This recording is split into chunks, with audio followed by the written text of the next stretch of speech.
President Trump, we got word a couple days ago, actually, I think it was yesterday morning the story broke. President Trump canceled what were secret talks planned with the Taliban just days before the 18th anniversary of 9/11. And he does deserve credit for canceling those talks, but he does deserve some criticism for planning the talks in the first place. So what happened?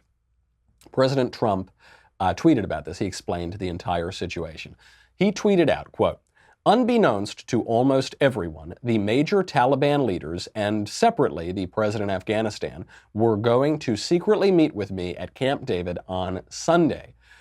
They were coming to the United States tonight. Unfortunately, in order to build false leverage, they admitted to an attack in Kabul that killed one of our great soldiers and 11 other people.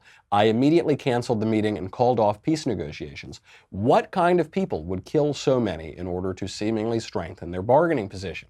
They didn't. They only made it worse. If they cannot agree to a ceasefire during these very important peace talks and would even kill 12 innocent people, then they probably don't have the power to negotiate a meaningful agreement anyway." That's the key. They probably don't have the power to negotiate a meaningful agreement anyway. He concludes, how many more decades are they willing to fight? That's the question. Now, just this tweet shows you President Trump's political acumen, which is he is blaming a Taliban attack that killed one of our soldiers. It just happened last week. He's blaming that attack for calling off the peace negotiations. The Taliban have been killing our soldiers for 20 years. There's nothing new about this attack. So the question is President Trump responding to an attack, or is he using the attack as an excuse to get out of the meetings? I think it's the latter. I think it's pretty clear that it's the latter, but I think it's wise for him to do that. It's a perfectly good way for him to get out of having these meetings. The decision to disinvite them was a good meeting. It shows, reportedly, a divide in the Trump administration between Mike Pompeo over at State Department and John Bolton, who is the National Security Advisor. We'll get into that in a second.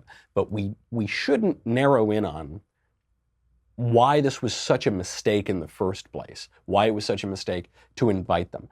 The Taliban are the worst people on earth. They should all be put to death as quickly as possible, every last one of them. The only way that I could get behind this meeting happening is if Trump invited them all into a room and then personally shivved every single one of them. They are little devils, all of whom should be executed by the United States. Of all of the bad actors in the world, the Taliban are probably the most unrepentant terrorists out there. They worked directly with Osama bin Laden. They have the most direct connection of any group in the world to al-Qaeda and to the 9/11 attacks. Most egregiously of all, these talks were scheduled just days before the anniversary of 9/11. It's almost cartoonish how bad the timing was.